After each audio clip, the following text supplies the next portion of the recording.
is a lamp unto my feet, and a light unto my path.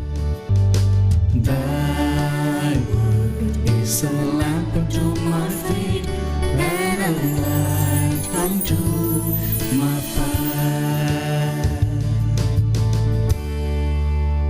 First reading.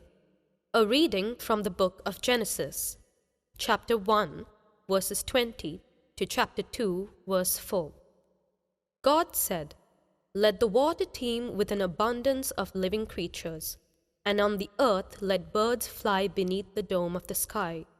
And so it happened. God created the great sea monsters and all kinds of swimming creatures with which the waters teem, and all kinds of winged birds. God saw how good it was, and God blessed them, saying, "Be fertile, multiply, and fill the waters of the sea, and let the birds multiply on the earth." Evening came, and morning followed, the fifth day.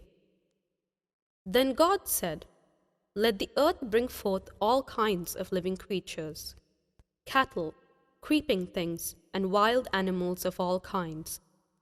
And so it happened. God made all kinds of wild animals, all kinds of cattle, and all kinds of creeping things of the earth. God saw how good it was. Then God said, "Let us make man in our own image, after our likeness. Let them have dominion over the fish of the sea, the birds of the air, and the cattle, and over all the wild animals, and all the creatures that crawl on the ground." God created man in his image. In the divine image he created him. Male and female he created them. God blessed them, saying, "Be fertile and multiply. Fill the earth and subdue it. Have dominion over the fish of the sea, the birds of the air, and all the living things that move on the earth." God also said, "See, I give you every seed-bearing plant all over the earth, and every tree that has seed-bearing fruit on it, to be your food, and to all the animals of the land, all the birds of the air, and all the creatures that crawl on the ground. I give all the green plants for food." And so it happened. God looked at everything he had made, and he found it very good. Evening came, and morning followed, the sixth day. Thus the heavens and the earth and all their array were completed, since on the seventh day God was finished with the work he had been doing. He rested on the seventh day from all the work he had undertaken. So God blessed the seventh day and made it holy, because on it he rested from all the work he had done in creation. Such is the story of the heavens and the earth at their creation. The word of the Lord. A reading from the Holy Gospel according to Saint Mark. When the Pharisees with some scribes who had come from Jerusalem gathered around Jesus, they observed that some of his disciples ate their meals with unclean, that is, unwashed hands. So the Pharisees and scribes questioned him, "Why do your disciples not follow the tradition of the elders, but instead eat a meal with unclean hands?" He responded, "Well, did Isaiah prophesy about you hypocrites, as it is written, 'This people honors me with their lips, but their hearts are far from me. In vain do they worship me, teaching as doctrines human precepts. You disregard God's commandment, but cling to human tradition.'" He went on to say, "How well you have set aside the commandment of God in order to uphold your tradition. For Moses said, 'Honor your father and your mother,' and whoever curses father or mother shall die. Yet you say, if someone says to father or mother, 'Any support you might have had from me is Korban,' you allow him to do nothing more for his father or mother. You nullify the word of God in favor of your tradition that you have handed on. and you do so many such things. The Gospel of the Lord. Religion is not about doing things. It is about love. Love for God. We as Christians, as Catholics, we love God. And that is the center of our faith, the center of our religion.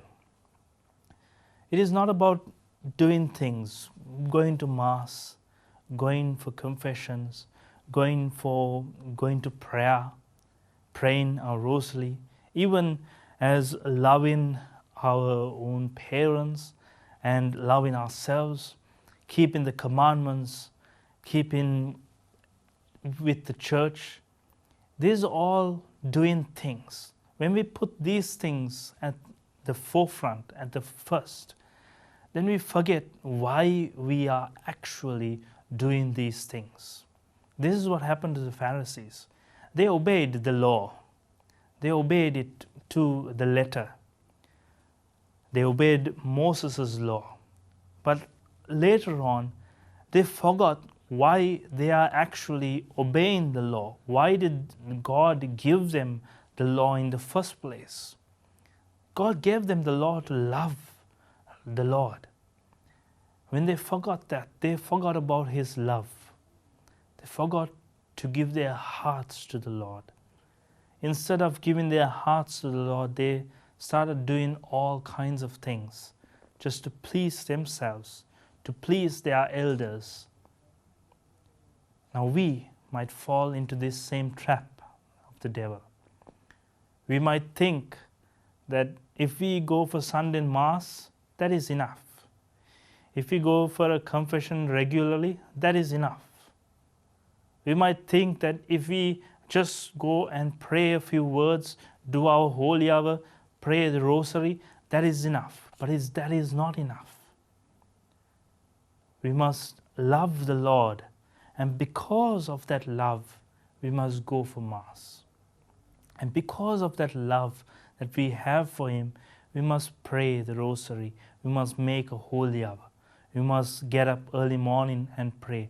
Because of love. And because of love, we do things, not just do things for the sake of doing. Anyone can go on Sunday, spend an hour in the church, and then walk out. Anyone can do that. But only the person who loves the Lord very much will go and spend that hour with the Lord, with Him. So my dear brothers and sisters, don't be like the Pharisees or hypocrites, where we do things because they are asked from us. We do things for the sake of doing, because religion, because the church tells us. But do things because first you love God. Sri Wachanayano.